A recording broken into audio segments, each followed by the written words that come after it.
Hello, y'all. Really quick. I don't plan on being here very long on today because I want to take a nap. Plus, as you can see in the background, I'm babysitting. So, can't be on here very long, but I did want to make sure that I follow my pattern and come out and speak with you guys on today. Want to make sure I follow my pattern and come out and speak with you guys on today. Hey, gorgeous, how are you? Milo, get up in here. Milo, come here. Hey, gorgeous, how are you? Y'all forgive me, I'm a little bit oily. Hey. Happy Sunday, happy Sunday. I'm sleepy, y'all. So if I appear to be drab, and I'm trying to liven up, but I'm just sleepy. I got 3 hours of sleep last night, so I'm just sleepy. I'm just sleepy. So I promise there's nothing wrong. I'm just sleepy. So, how has life been treating you guys? I hope everything is going well your way. I hope that you guys have had an amazing day. I hope that you guys got up and went to church on today. I hope that you guys, prayed, worshiped, spent time in the presence of the Lord, paid your tithes, did whatever it is that, communicated or communed with your brothers and sisters in Christ. I pray that you guys had an amazing time. I had a pretty full weekend. Extremely full. And I just kind of talking. Do me a favor. If you're just coming on here, make sure you like this. Make sure you like it. One of the things I often wonder is why when your weekend is full, like when you have a plate full, it's something about a full plate that attracts people. An empty plate doesn't attract people. And I think that's prophetic within itself. I think that's a revelatory message within itself. I've had a really full plate, and it's like I had to shut down doing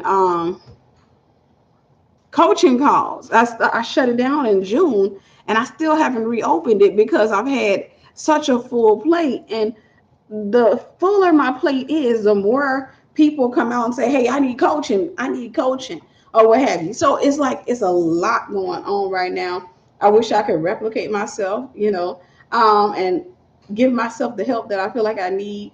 But it is what it is. So today I want to talk to you guys about trauma. I want to talk to you about trauma, regret, and things like that, because trauma is something that's real. And one of the things I've come to see is you got to understand the pattern of the enemy. So I've learned Satan's recipe for destruction is trauma. Satan's recipe. I'm doing what now? I'm not sure what you mean.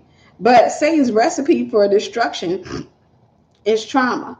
And so I've noticed that there's this thing where he starts when we're young, sometimes even in our mother's womb. He starts when we're young, and he starts trying to bring all types of levels and devils and levels of trauma or what have you. He tries to make sure he bombards us with a. This is the thing. This is one of the recipes I've noticed with him. Wait a second. This is the recipe I've noticed with him. He likes to bring trauma, remove certain key people. This is a recipe. This is a pattern of the enemy. He likes to bring trauma, remove key people, and then have you only being taught, instructed, and raised by people who have limited revelation, people who are traumatized. It's just how trauma produces or reproduces itself.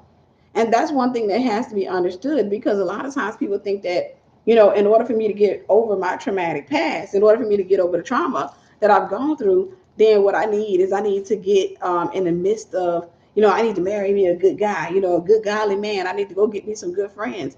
But no, trauma produces or it reproduces itself. So, just to be realistic with you, if you're traumatized and you're looking to people for healing, you're only going to reproduce that pain. You're only going to traumatize them. I'll give you, hey, gorgeous, how are you?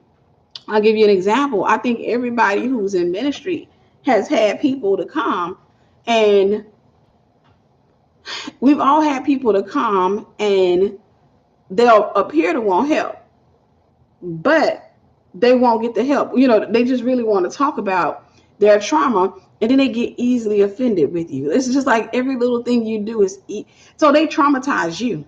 They'll traumatize you. And one of the things I had to do, for example, is I had to learn even in ministry and mentorship, to put up boundaries. Because I want, like one of my brothers in Christ always say, the sheep bite. The sheep bite. And he always, talks about, the Bible didn't say shepherds in wolves' clothing. It says sheep in wolves' clothing. The sheep bite. The sheep complain. The sheep will try to control the leader. The sheep will do all types of crazy stuff. And so what we have to do as leaders is that we have to make it a point um, to not be manipulated, to not be controlled by people. A good example of control by a traumatized person is, for example, somebody may post up, something to Facebook. I talk about Esther Prep and we got group pages and stuff like that. Somebody may post up something and then turn around and expect me to answer. And it's like, it's 100 people up in here. I'm not going live every day, all day, just answering stuff. And then because they're traumatized, because they've had some things that happen to them, if I'm passing by the post and it says seen, then they can internalize that, get mad, and then next thing you know, they're sending me an email, not so nice email.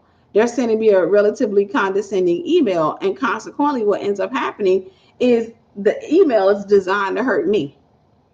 The email is designed to hurt me. What are they doing? It's trauma and pain reproducing itself. It's trauma and pain reproducing itself. That spirit has to constantly reproduce itself. In order for it to constantly reproduce itself, one of the things I said to a brother in Christ one time, we had a really powerful conversation. He's a pastor.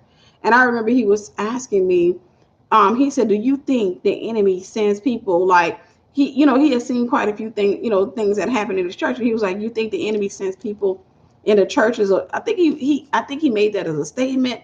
But one of the things I told him, I said, let me tell you how the enemy does with people. I said, this is what I've learned about people. People don't know that there are weapons being used by the enemy, and a lot of times they don't know that. They're just messed up. They just got trauma. They got this and they got that, and they're not relying. They're not looking to the hills from where it comes their help. Their help comes from God. They're not looking to God for that help. They're looking like, okay, I'm going to come to this church and everybody going to gather around me and I'm going to get my healing there. And I told him, I said, the way God showed me people is like sometimes when you're dealing, for example, with a traumatized woman or a traumatized man, they're like grenades. They're like grenades. So the enemy pulls off that pin and rolls them right up in there, rolls them up into your church, rolls them up into your life, rolls them. And it still has time to detonate. There's still time to detonate. Or sometimes he'll loosen the pin so that, and he already knows that you have a characteristic, a character, maybe even a character flaw that's going to trigger that person. He already knows that there's something about you that's going to trigger that person. So I was telling them, I said, they can come into your church and they can just, I'm talking about, be the best thing smoking, just love on you and do all this stuff. And in their mind, they're excited about you. And that's the trick of the enemy. They're excited about you. They're excited about the new opportunity, new church, new this, new that, because in their mind, they think, well, this is going to be the savior for me. Like this is great. I'm at the church that God want me to be at, and this, that, and they get so excited. And the level of excitement that you have, you're gonna. It's like this. However high up you go, the harder you're gonna fall. So if you get extremely excited, and just instead of going into a place and just trusting God and just worshiping God and being grateful, but you put your hope in a person, your fall will oftentimes be relatively traumatic. And it's not that people have done something to you. The problem is this word called expectation. You have this expectation. And so the enemy knows. And I remember saying to him, I said, yeah, I see people like grenades. The enemy will roll, I said like a female. He'll roll a female into a church. And I said, she's genuine when she comes in. She's, oh, I love you. I love everybody. Oh, God. Oh, I'm God. I want to serve. I want to do all this. I want to do all these wonderful things. But then what turns around and happens to her is she has triggers. She has triggers. She has things that are wrong. And a lot of times it's not that, somebody, the leader or somebody in leadership or somebody, maybe even a member, is going to trigger her. It's just the trigger is there. And when you pull the trigger on, if you touch the trigger on a sensitive live weapon, it's going to fire. And so I told him, I said, one of those days, it could be somebody at the altar, that's praying for her. It could be a guy that's praying for her, and he put his hands on her shoulder, and his hand accidentally moved down. And I said, right then and there, she will explode. And I said, that sometimes it's not even like that. Sometimes it can be her, coming after you in some type of way of doing something disrespectful. And then she starts feeling rejected, or you don't give her the attention. The enemy knows she does with high level rejection. And so you don't give her the attention she feels that she's entitled to. And typically, a lot of times when people deal with high level rejection, you know, sometimes they can start off, sowing some extremely big seeds. And while, we appreciate the seed, and I'm not saying that everybody that sows a seed, or sows a big seed. No, I'm saying that I've noticed that people who deal with high level rejection, sometimes they sow more than most people. They're going to sow big. I have some people who don't necessarily deal with it who've done that, but I can tell the ones who deal with high level, because they get offended if you don't answer them behind that.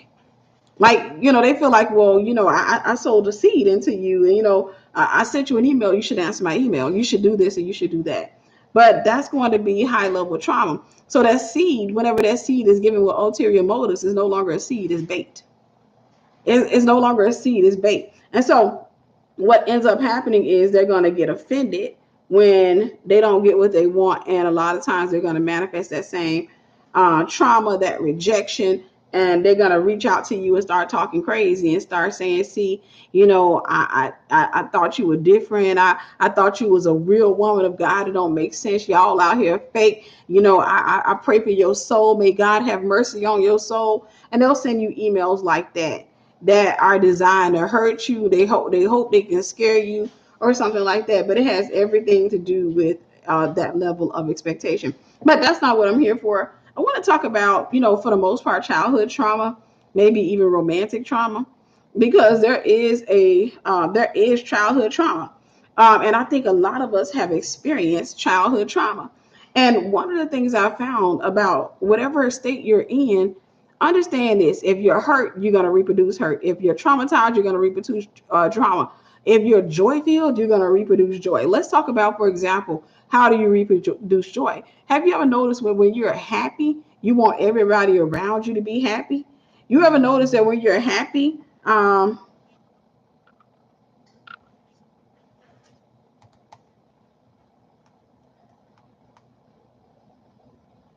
give me a second.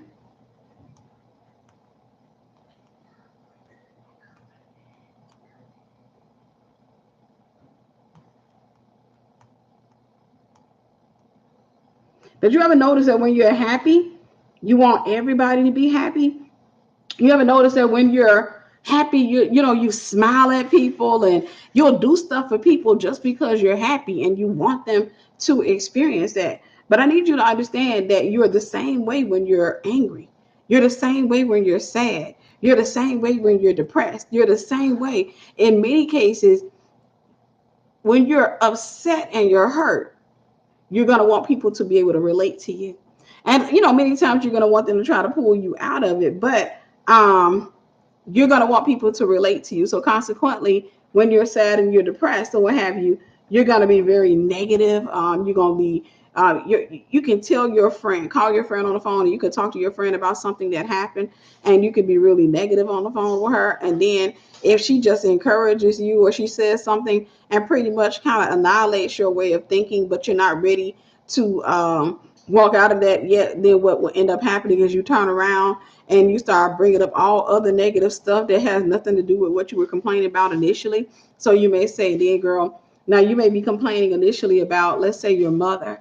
And then you'll say, then girl, when I went to work today, because she says to you, well, girl, don't worry about it.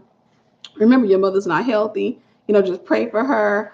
Put some boundaries between the two of you. And it's not that she's trying to be malicious. It's just she's hurt, and she's reproducing the hurt that she has. So instead of being angry, sis, try buying her some flowers. Try doing something really nice for her. But you're still gonna have to put those boundaries between you and her.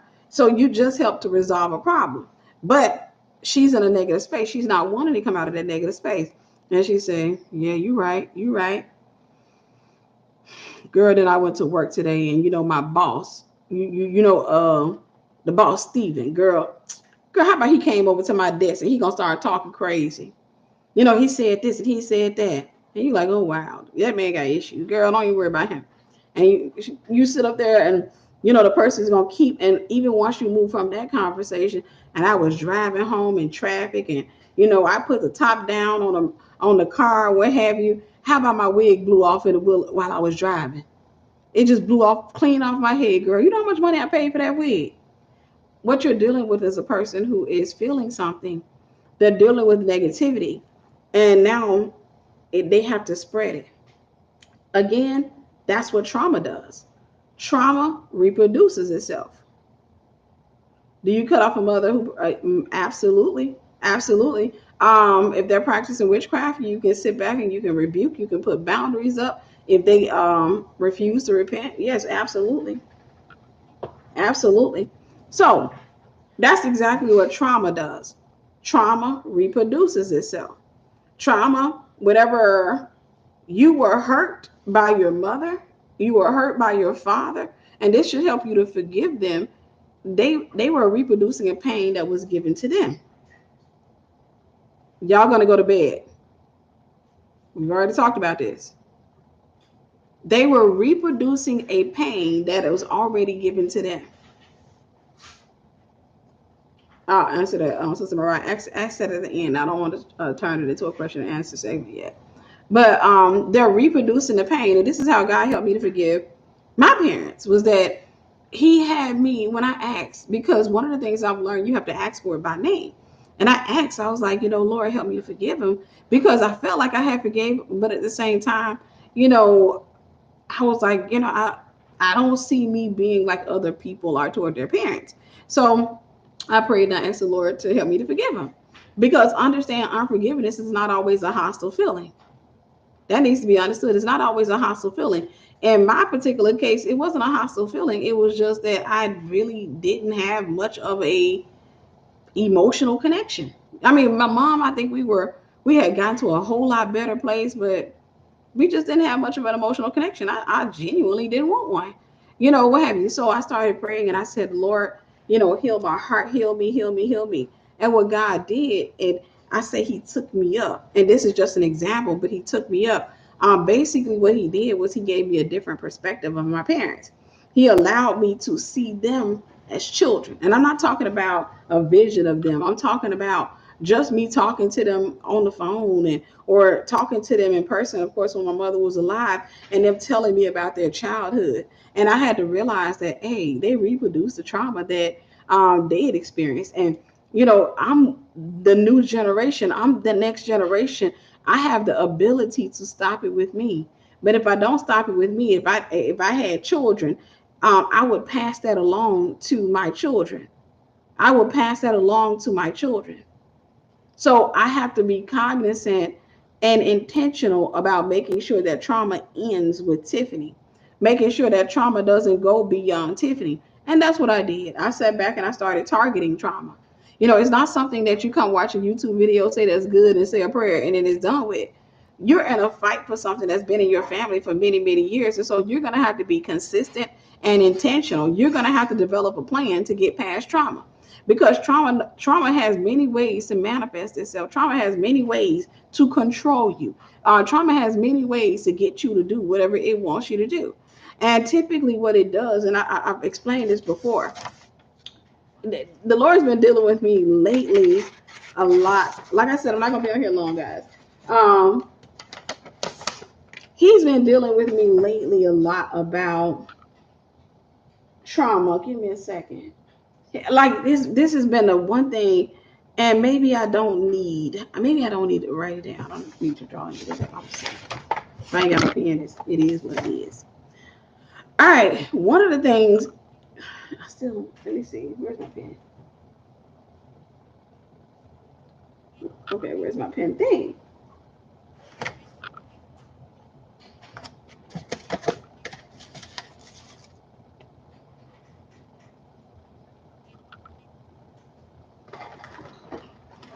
I'm not. Okay. I typically have something over here with pins in it, and what did I do with it?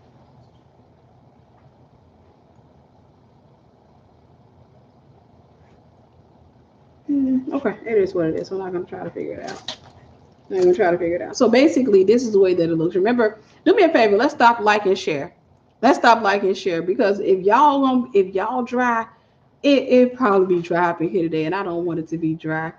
Let's stop, like, and share. I want you guys to kind of wake up. I know that this has been, the month of July has been busy. The month of July, I'm like, God, it's beautiful, but it's just, whoa, it's been really busy. Like, I'm not moving until we get these likes up. I'm sorry. I love y'all, but I don't want to have a dry session. I want to make sure that you guys are engaging. I want y'all to engage. I hate when people just spectate. I hate when people just spectate. All right, I'll let it go up a little bit more, and then we're gonna get back into the lesson. Let it go up a little bit more. And before somebody emails me, I feel like you're holding us hostage for likes. No, I'm getting you guys to engage. This is prophetic training. I'm getting y'all the opportunity to engage, because a lot of times people are not accustomed to engaging. So anyhow, getting back into the message, understand this. Again, trauma has a way of reproducing itself. And when it came to your parents, trauma hurt them. They went through their share of stuff.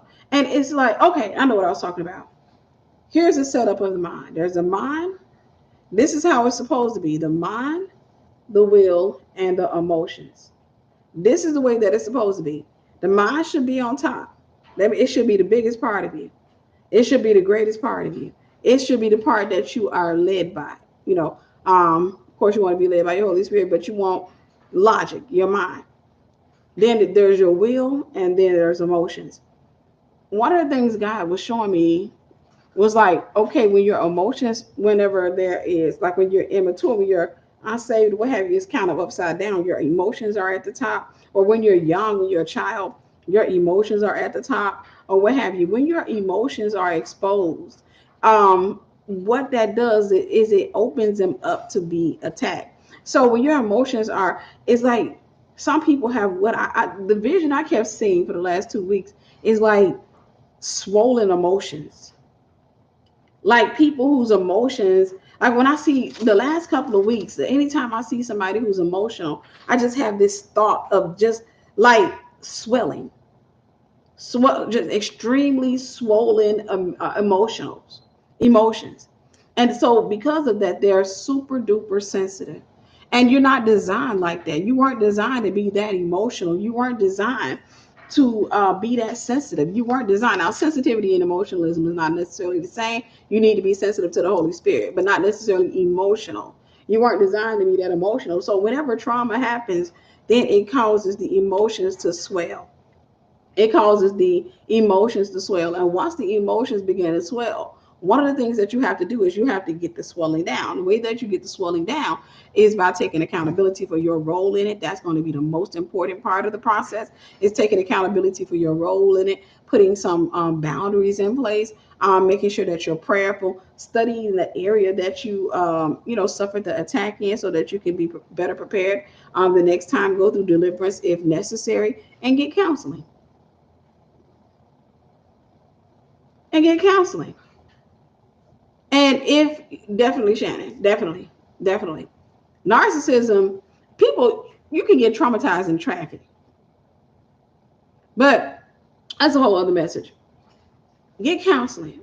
You have to put the effort in to heal. The average person will not put the effort in. I've learned that the average person is average. The average person will not put the effort in.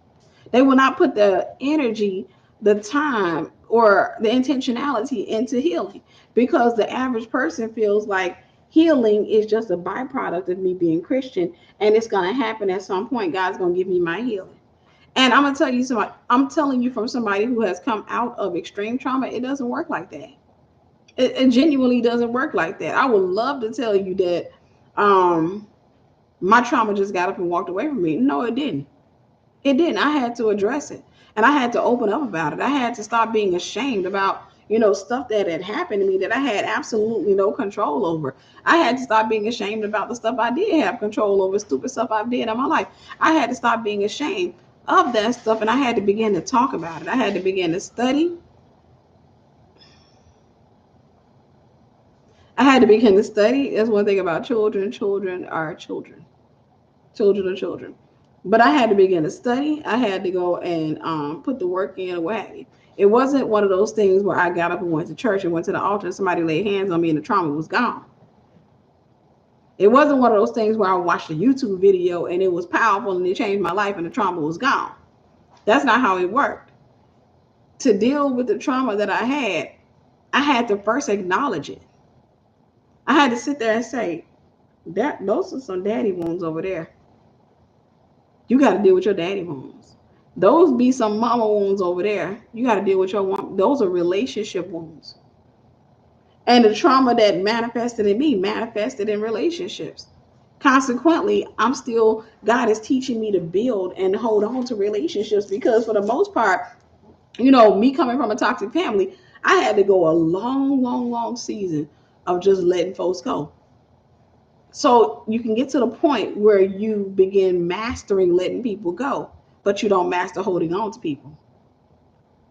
You can get to the point where you master letting people go and you start bragging on it. You like, I got a sharp, I do clean cuts. My sword is sharp.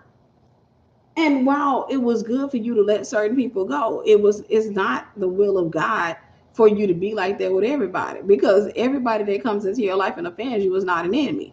Everybody that offends you is not somebody that you need to get away from. You're going to get offended, You're going to get offended. If I'm mentoring you, for example, I have to offend your way of thinking.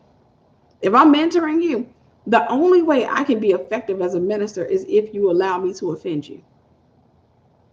That's the only way I can be effective as a minister. And I'm not saying intentional. I'm not saying drill sergeant, let me figure out something to offend you about. No, I'm talking about if I see a behavior, if I see something that ain't right, you got to give me the green light to call it out on you and say, hey, sis, don't do that. This is that. You got to be willing, because what we're doing whenever correction looks like, my pastor was talking about this today, perversion, how, like bent spine, that represents perversion. But correction looks like you popping that out of somebody's back. It's twisting them, and it can be uncomfortable. That's one of the reasons why people who are uncorrectable, I just don't even try. If you're in my program, you come in my program and I can't correct you, I'm not gonna put forth any effort with you. I'm not gonna put forth any effort with you, because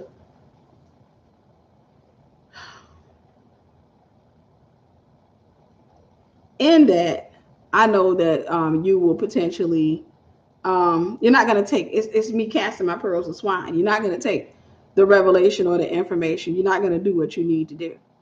You're not going to take the revelation or the information. I'm sorry, I have to look behind me. The kids are supposed to be behind me. This is the hard part about babysitting. This is the reason why I am, this is the hard part about babysitting, is that children do things what children do. And sometimes they can be very destructive little creatures. And where y'all at? Sydney?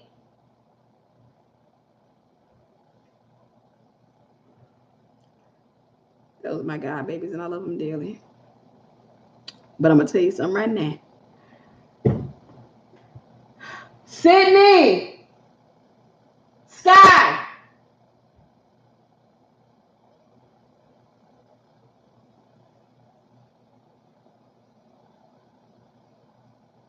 They are straight up ignoring me. They are straight up ignoring me. All right. Yeah, and it's funny when you're not accustomed to having kids, like when you're not accustomed to having kids, people who have kids a lot of times, the kids, they just kind of get used to letting the kids do stuff. And when you're not, my house is not kid proof, and so because it's not kid proof, children do stuff, and you be like, stop, don't do that. So one of one of my god baby, she got on my couch, and I kept telling her, "Don't do this, on that couch. Don't do this. You're not." And sure enough, she knocked a pic. Oh God, it was a big, huge picture, and I caught it right in time. But that's the thing. You tell them not to do something, they do it anyhow, and then turn around and you get the results that you're trying not to have, and you just and now they're ignoring me. I have to get with them about that. But that's what trauma does. Trauma reproduces itself. It reproduces itself. Sydney and Sky.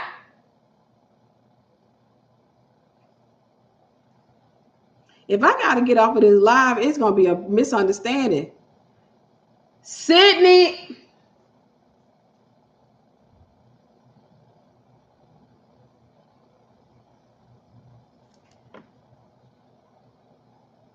I will likely have to come back. I will have to come back because you hear me calling you. Where are y'all at? Well, upstairs, not home. What are y'all doing? Well, we're trying to take it out. We'll give you a little quarter tire done. Okay, well, just let me know, okay? Okay. Oh, Lord, Jesus. Yeah, kids, because you don't know what they're getting into. And my house is not kid proof. So my thought goes into, oh, I want them to hurt themselves or what have you. So I'm sorry, this recording went real ghetto real quick with me screaming all over this house. But when they get quiet, it's just like, nah, where y'all at? Where y'all at? Where y'all mothers? I salute you. I salute you. For real. I salute you. Because I'm telling you, I done had to catch and stop so many stuff from being broken. You'd be like, stop. Kids. All right. Get back in it. Let's get back in it. But that's the nature of trauma. Trauma is designed to reproduce itself. That's what it does. This is the reason why you don't sit there and wait for somebody to come into your life. And I think this is really, really important for you to know. Can I be honest with y'all? Sometimes we traumatize really good people because of something somebody else did to us. So my admonition, or one of the things I would just a prayer that you need to pray is ask the Lord to heal you of the trauma and to not allow the right people to come into your life until you're ready. And I'm talking about the right people as far as you walking with them. I'm not talking about the people that are designed to help you to go through the healing process. You're most welcome. For example, I don't want to meet my man of God, my husband, until I'm fully healed. I just don't want to do that. And for me, I feel like I'm healed. I feel like I'm fully healed, but God knows better. I wouldn't want to reproduce something that happened to me as a child. I wouldn't want to reproduce something that happened to me, with another man. I wouldn't want to reproduce that. See, praying that is basically saying, I approve the delay.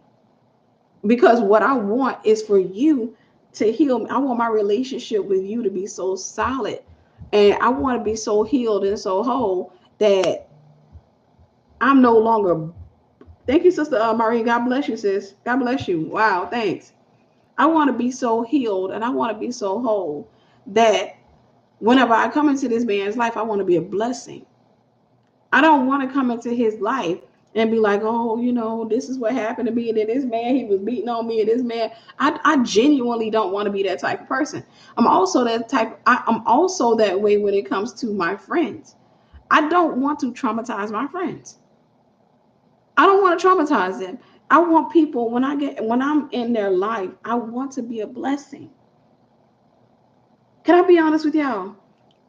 I've gotten to the point where I love being a blessing. I just love it. I love it. And that's what I want to continue to be. I want to be a blessing. Because if you have the heart where you want to be a blessing, then you will attract blessings to you. Understand this. This is the way that God works.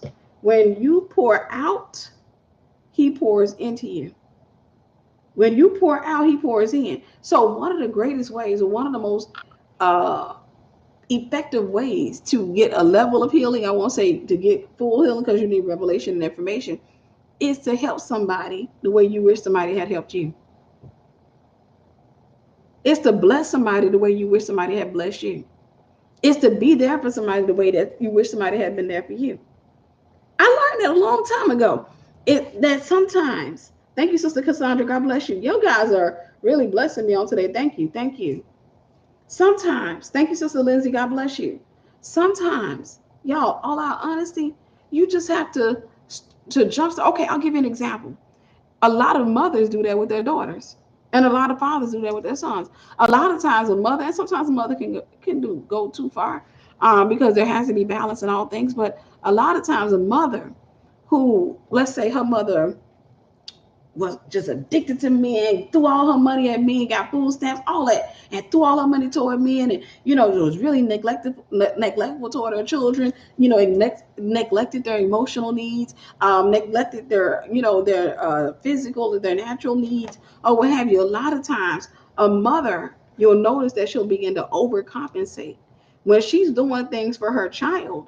In many cases, she's fixing the child version of herself, because that little girl is still there on the inside. That little girl is still hurt.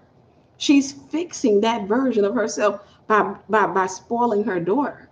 Now, like I said, she can go on the extreme side and she can create another level of trauma. And one a level of trauma I've learned is that trauma is not always neglect. You can traumatize somebody by giving them too much attention. We call it spoiling a child. That's trauma. That's really trauma, because a lot of times you can overcompensate for your childhood, whereas you don't allow the child to have the discipline, to learn the hard lessons, to learn that everything is not going to go their way. You allow their emotions, because children, their emotions are at the top, and what you're doing is you're trying to help them to get their mind on the top. But you can keep their emotions at the top of the spectrum, and they become really emotional adults. I remember working at Walmart, and I remember, I used to answer the phone for Walmart, and I remember these calls. And even when I worked at AT&T, I used to get these calls, and sometimes it would be a grown woman on the other end, and she'd be like, "Hell, can I get the toy department, please?" Right, and it stunts the growth and development of a person, because children, believe it or not, they need that no. A lot of people don't realize that children need the no. They need you taking something away from them. They need you not giving in to them even when they cry. They need that. The reason they need that is because you're basically demonstrating to them what life is going to be like. And if you sit back and you constantly overcompensate for your childhood, you're giving them an unrealistic view of life. And that's trauma within itself. That's trauma. And so consequently, the child will be relatively emotional, and they will remain that way, and they become emotional adults. Because and I'm telling you, I've seen this in my family. I'm not just saying it. This is something I've seen in my family. I know adult people in my family who are like that, but they become very emotional adults, and they become so angry with the world, because they feel like they're so used to their parents giving them things. They feel like you did them wrong. Like when people tell them no and people don't give, they feel like they've been done wrong. And so life keeps handing them a no. Life keeps telling them not yet. Life keeps not responding to their tantrums. And they become really bitter. They become very condescending and many times narcissistic. So that is a form of trauma within itself. One of the things I've learned is everything that God does, there's a spectrum. There's a weight, and it's like a justice scale. There has to be balance, meaning this child has to have a good balance of discipline and correction. And when I say discipline and correction, I'm not talking about necessarily a whooping. I'm talking about, hey, don't do that. Hey, that's not good. Go to bed. Don't do that. A child needs a good measure of that, but they also need you to come and say, and don't just be an extreme mom, but you can go and say, hey, I just wanted to come in and tell you I appreciate you. I just wanted to come in and tell you I thank God for you. I just wanted to come in and tell you I love me some you. I just wanted to come in and tell you that you are an amazing child, and I thank God for you, rather than always making them feel like they've done something wrong. Highlight some of the things that they've done right. You bring balance to it. You bring balance to it. And when there's balance, the child can make a decision. I don't like this stuff on the bad side. Like I don't like this when mommy's not happy, but I do love it when mommy's happy. So then you have a child who is always working to tilt the scale in the right direction. Life is going to push the scale this way, but you have a child working toward that. But the child has a realistic view of the world. When it comes to trauma, or let's say childhood trauma, the pattern I've seen of the enemy is first he catches the mother. The mother may be traumatized. She had a bad mother, what have you. But let's just start with one generation, what have you, one generation away. Um, he catches the mother when she's immature, doesn't know her value, doesn't know her identity, doesn't know who she is. And she makes an idol out of men because of that. She never had somebody solid in her life that really, truly, genuinely loved her. Her father was absent from her life, and her mother was still immature, what have you. So you have this woman who then becomes a mother, and for her growth has been stunted. If her mother is 3 years old in the spirit, she's going to be 2 in the spirit, or 3 years old. Her mother can't give her beyond what she's gotten or what she had. So she's going to be relatively stunted in the spirit, but she's going to have that trauma. What she's going to do is she's going to stick, and I wish I could explain this better, but um, each height gives you access to a different level of a playground. I'll say it this way. Each height that you are. So if you're 3 years old in the spirit, you just kind of like this short or what have you, it gives you access to 3-year-old people who are 3 years old in the spirit. I want this to make sense to you. I want to try to break it down, but it gives you access to people who are 3 years old in the spirit. And 3-year-olds are traumatized and they're destructive. 3-year-olds are immature, they're emotional. 3-year-olds, and so you can get caught up on that playground and y'all just keep hurting each other. You just keep hurting each other. It makes me immediately think about I went to pick up my friend girl's children on yesterday. I had an event at church, and I told her, I said, when I leave church, I go pick them up. And I went to pick the kids up, and she had them over another friend of hers house who had kids. And one of the kids had jumped onto the air mattress while she was on it, while she was trying to let it go, and jumped onto it, and it threw her off of it, and it hurt her thumb. And they end up having to take her to the emergency room. But that's what children do. You can't really necessarily like scold a child. You can say, you don't do that. You can, but you can't really beat them down about it because they're being kids. Kids hurt themselves a lot and they hurt other kids. So I want you to understand, spiritually speaking, it's the same thing. When a woman says, ain't none of these being any good, she's 3 years old, the spirit. She keep dating 3-year-olds, and 3-year-olds keep hurting each other. She just won't grow up, and she doesn't want to understand that there are other levels of men out there who are not immature. That all she needs to do, she can't qualify for the 5-year-old in the spirit because she's still 3 years old. They don't have much of a conversation. Can two walk together except they be agreed? They can't have much of a conversation, and so consequently, she finds herself getting really upset. She finds herself getting really upset at the fact that her man is doing all type. He want to hang out with his boys all the time. He want to do this and he want to do that. Well, if you want a better man, then you need to grow up. Don't get in a relationship until you grow, spiritually speaking.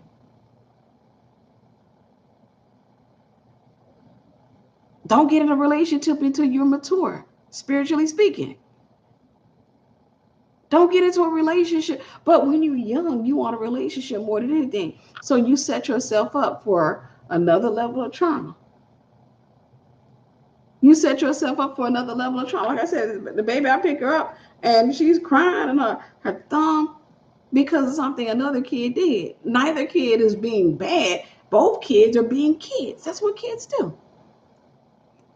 Many of you were raised by kids. Your mothers were kids. They never got beyond, and we just using the age in the spirit. They never got beyond 2 years old in the spirit. Your daddies were kids. They never got. This is why God wants us to mature first. But most of the time, we don't want to mature.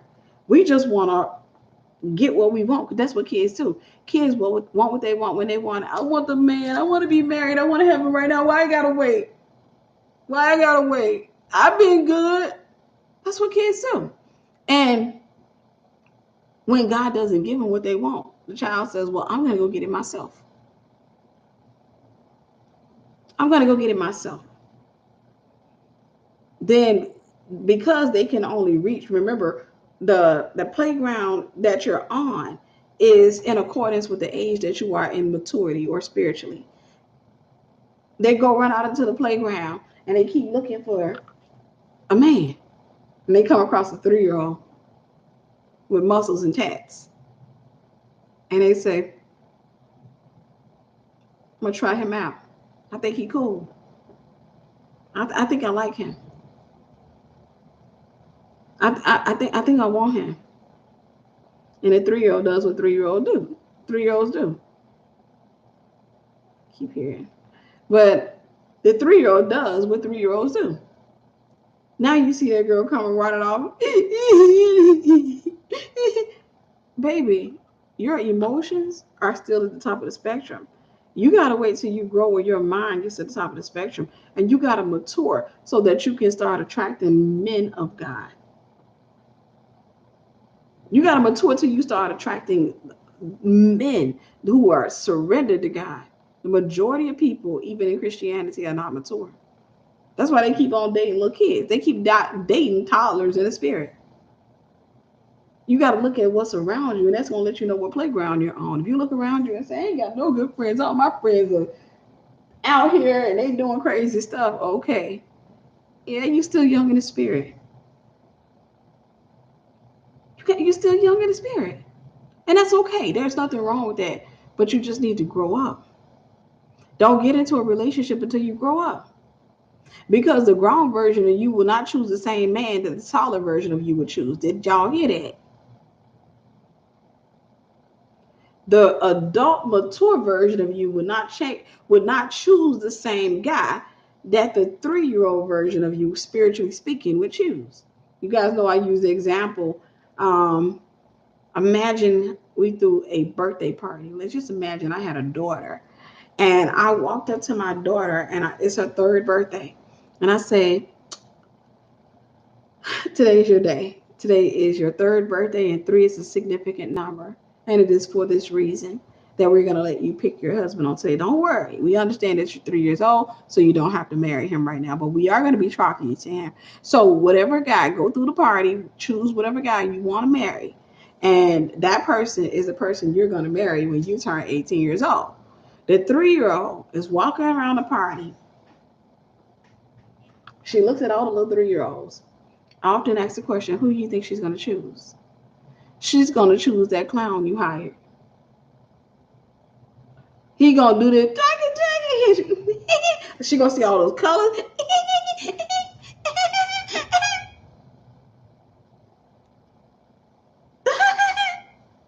Then on her 18th birthday, when you bring that clown up in there, she's going to be like, Mom, real? For real? I was 3. For real, Mom? This is what you're going to really do? You going to make me marry this dude? And the dude's still sitting up there with the come on.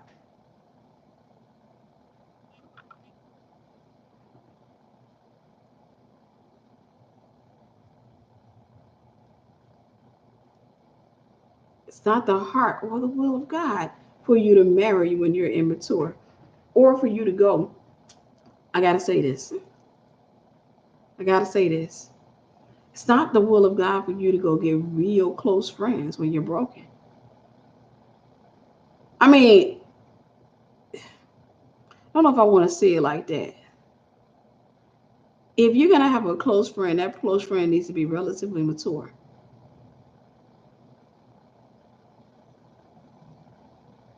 That friend needs to be relatively mature. And it's going to be a mentorship. Because for me, like I said, I don't want to have close friends if my heart is not healthy. If I'm going to traumatize them, it's like a disease. You contain it. You don't go out there, if you've been diagnosed with some contagious disease, you don't go out there and hang around a bunch of people. You contain it by quarantining yourself. And y'all got to understand when I say this, spiritually speaking, some of y'all need to go on a quarantine. I'm sleepy, y'all. Spiritually speaking, some of you need to go on a quarantine. You need to get up and go to somebody's country and just spend time with God.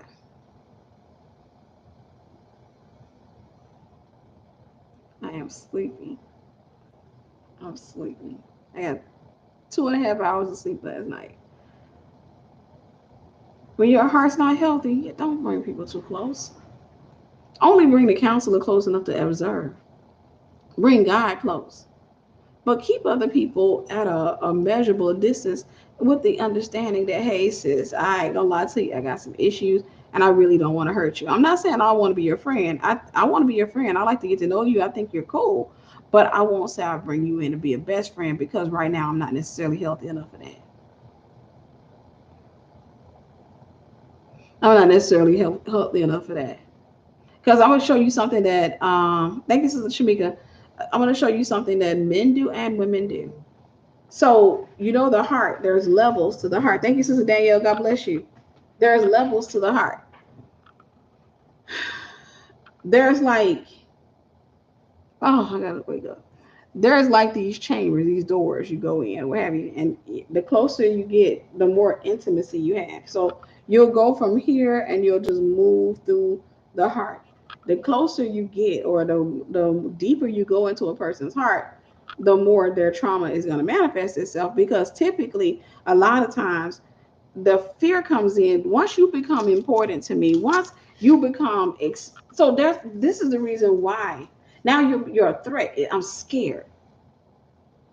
This is the reason why some guys will get in a relationship with you and then turn around and everything's going good, everything's going perfect. I'm talking about everything's going perfect, and then they just pull out.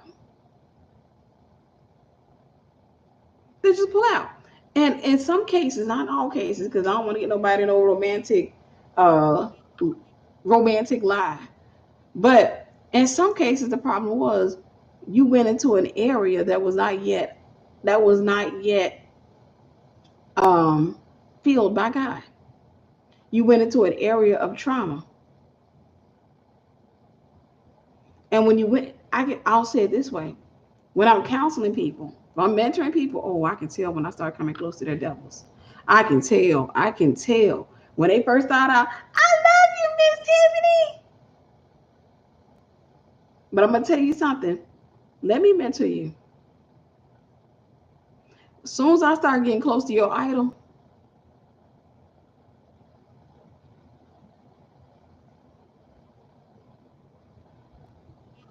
as soon as I start getting close to your idol, that's when I'm going to really see you. That's when I'm going to really see you. Right? Men can sense trauma. Women can sense trauma. People can sense trauma.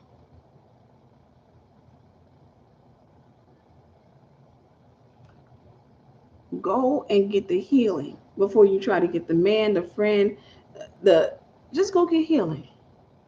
You know how many people go get a career that they don't even like? They thought they wanted that career, but it was just competition on their end because of trauma. Go and learn to love yourself. I hate that this message is going to have to be short and just probably not the most efficient, but I am tired. Give you guys 5 more minutes, and I want to close this out, and then I'm going to bed. Because if the kid's sleeping, I'm going to kidnap me a nap too. But understand this. Trauma reproduces itself. It has to be castrated. It has to be castrated. You have to stop it from going beyond you. You have to stop it with you.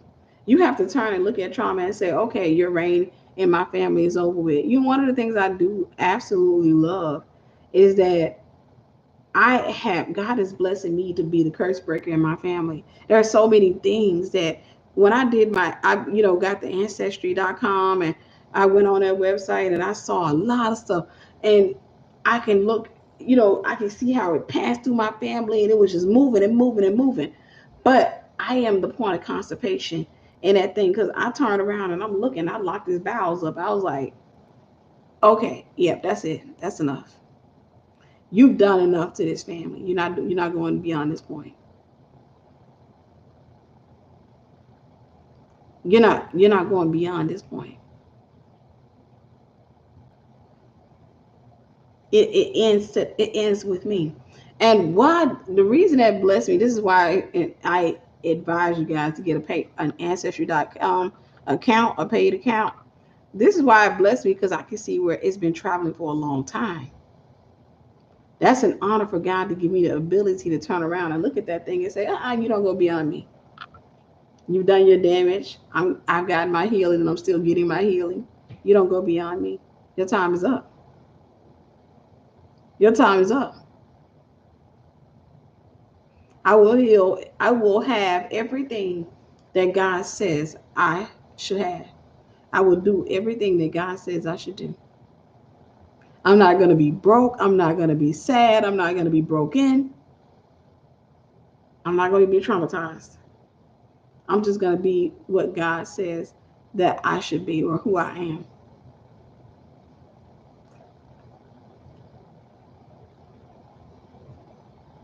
She just posted a link for Esther Prep University. She posted the link for Esther Prep. You just got to scroll up a little bit. Thank you, Sister Catherine. God bless you. To the moderators on here, Sister Catherine, and I think I saw Danielle. Thank you. Yeah, I see Danielle. Thank you, Sister Catherine and Danielle. Be intentional. Learn to be a blessing. Lastly, that trauma, it leads to bitterness. And that's the goal of the enemy, because people who are bitter typically become what the world refers to as Karens these days.